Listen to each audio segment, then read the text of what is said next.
On ANote Music, we have 20 catalogs, including songs from Beyoncé, Avicii, Drake, The Who.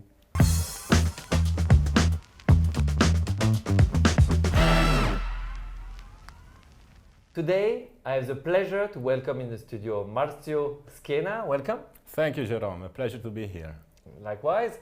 You may have heard already of Marzio and his co-founders because in 2018 they created a fantastic startup called ANote Music, and as you will see, it's a fabulous example of how people coming from the financial world can leverage all the Luxembourgish startup ecosystem to create something completely new. So let's jump into it. Could you present ANote Music in a few words?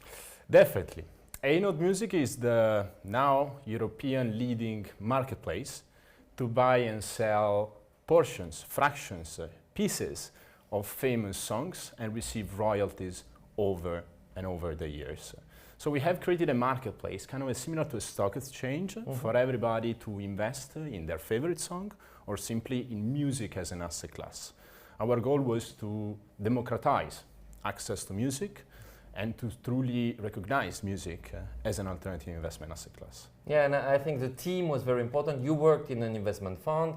I think one of your co-founders was a Big Four, yes, say from EY, correct, and another one from LuxembourgOfficial for security. Correct, exactly. So I think you three coming together, yes. Basically, if I understand correctly, the idea was to create with music a new asset class. Exactly, exactly. And in order to do this, you need to have skill set from the financial world when you build, like the architecture of the market, as well as definitely from the IT and cybersecurity, because you are indeed creating, a platform, an app. We are available on Android, App Store, and of course from desktop.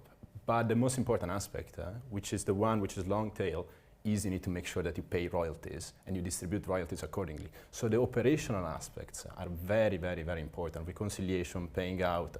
This is where Marzio, EY, Big Four comes in.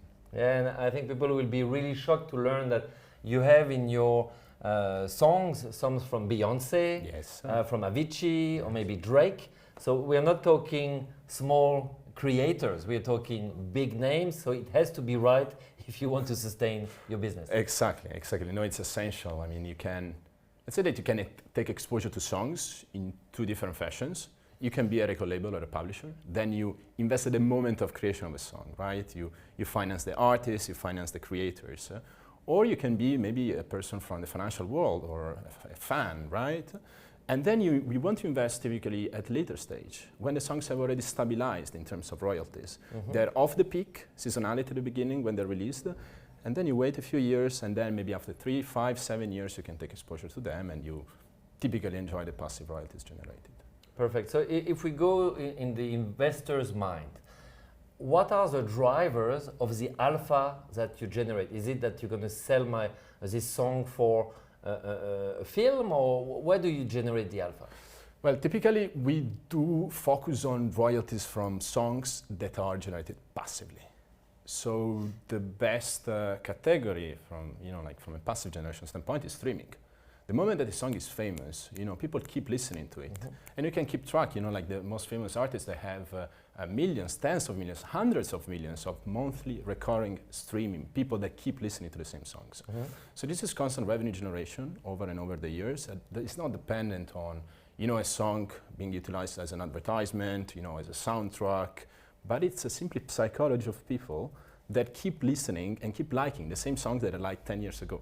Sure. So this is kind of, let's say, the alpha of music, which is anchoring in the psychology of people. And we see already here it's a lot of human behavior, but also technology, because I imagine Spotify, there's an algorithm, and if it starts picking up one of your titles, of course, it will naturally generate even more return. Yes, that's one of the factors, definitely. So Spotify is also, sometimes they promote some new songs, but the vast majority comes from people simply saving a song in their playlist, and then when they're offline or when they're in the plane, they just play the same songs.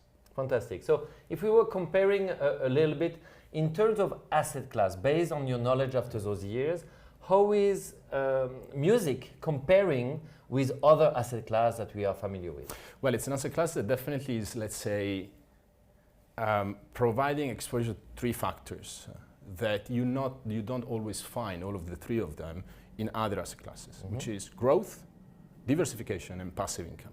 Typically, you know, when you invest, you're looking for, you know, like I want to invest in growth stocks, or I don't know, maybe in more stable stocks that pay dividends. In this case, you have both, because the music market is growing double-digit every year, thanks to streaming, more people stream songs, more revenues, and also it's positively correlated with inflation, because you pay more your Spotify. Did you notice? Now it's 11 euros compared to last year, 10 euros, and you pay concerts more than what you were paying last year.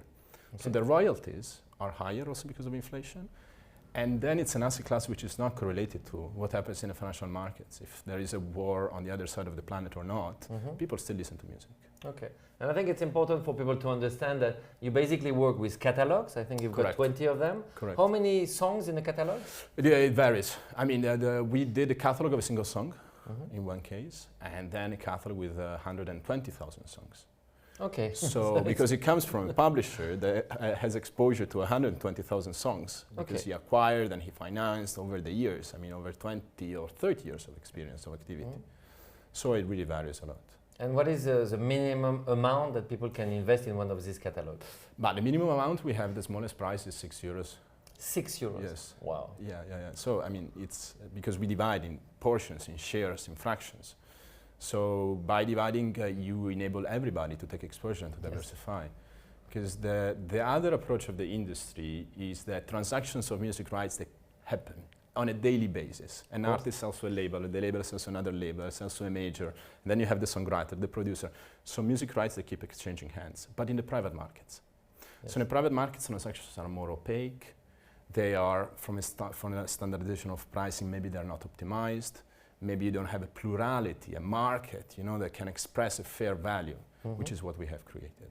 Fantastic. And we know that recently it's fashionable for living singers to sell their rights or some catalogs. So I think you're in a very good segment. One thing that is very interesting is the way you were an early user of blockchain. Yeah. So how is blockchain adding value to ANote? Well, from an historical standpoint, we started and we were like, okay, shall we do everything on chain? Shall we do only a little bit? What chain? There are so many questions that you're asking yourself from a strategical standpoint before the technical, you know, like. Then, of course, we got to an understanding that blockchain, you know, apart for the sparkles or the marketing that, I mean, fades out, is important from a point of view of transparency. You know, to make sure that whatever we say, our servers say, our servers say regarding your ownership of a given catalog is also traceable externally. And also another point which is very important in blockchain is the interoperability. So through verifiability with our chain, also other platforms can actually verify, and we can interconnect also with other platforms.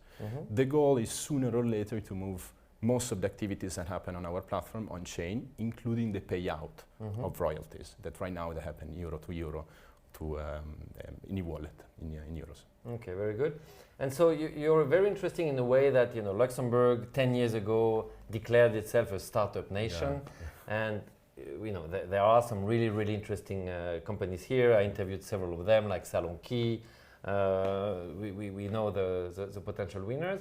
And you've been using all the possible assistance from Lux Innovation to the EY Startup World Cup. How could Luxembourg help your startup and other startups more to succeed internationally? First of all, let me tell you that if Luxembourg hadn't classified and positioned itself as a startup nation, ANote would not exist. Okay, very interesting. Because actually we got the idea, you know, like let's do something, me, Matteo and Greg, but we were totally inexperienced. While the moment that you see on newspapers or on LinkedIn or something, there is a thing called Fit for Start, where you can go and you can pitch your idea. You try. Of course. You try. And just the effort of trying, of going in front of people and having to do the work before. What is a pitching? How do I prepare a pitching? So you need to understand before. We did Fit for Start, we tried Fit for Start 3 or 4 times before actually we made it. Wow. And that's the moment in which actually everything started. So it gives this, you know, like push, you know, I think, to innovation. And also the education. And the education and everything. So it sets things in motion. And in terms of what it could do to, you know, help even more, I think probably working on the cost of labor, I would say. Of course.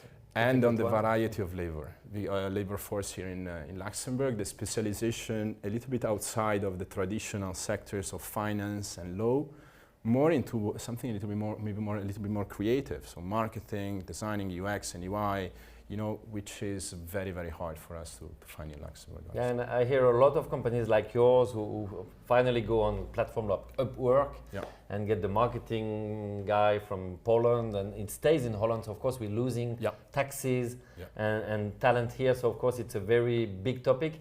I don't think there's any quick solution to that because it's linked to housing, also taxes. But indeed, it's a good point. Maybe another idea that you would like to formulate to make your life easier, maybe connecting you with investors or connecting, what do you need exactly? From this point of view, I think Luxembourg already did a lot, I have to say. Probably the development of an internal investment ecosystem, kind of more organic rather than introducing to maybe investors or venture capitalists or business angels outside of Luxembourg, outside of the walls of Luxembourg, could be something auspicable. So maybe the development of investment focused, you know, internally on developing the internal startup ecosystem. Have you talked to Elban or the Angel? Yes, we have been in contact with them, yes. Which is already big progress over the past years, but you're right, we should get more and more of these initiatives to make life easier for entrepreneurs like you. Yes. So thank you very much. Thanks and good luck for the future. Thank you, Jérôme.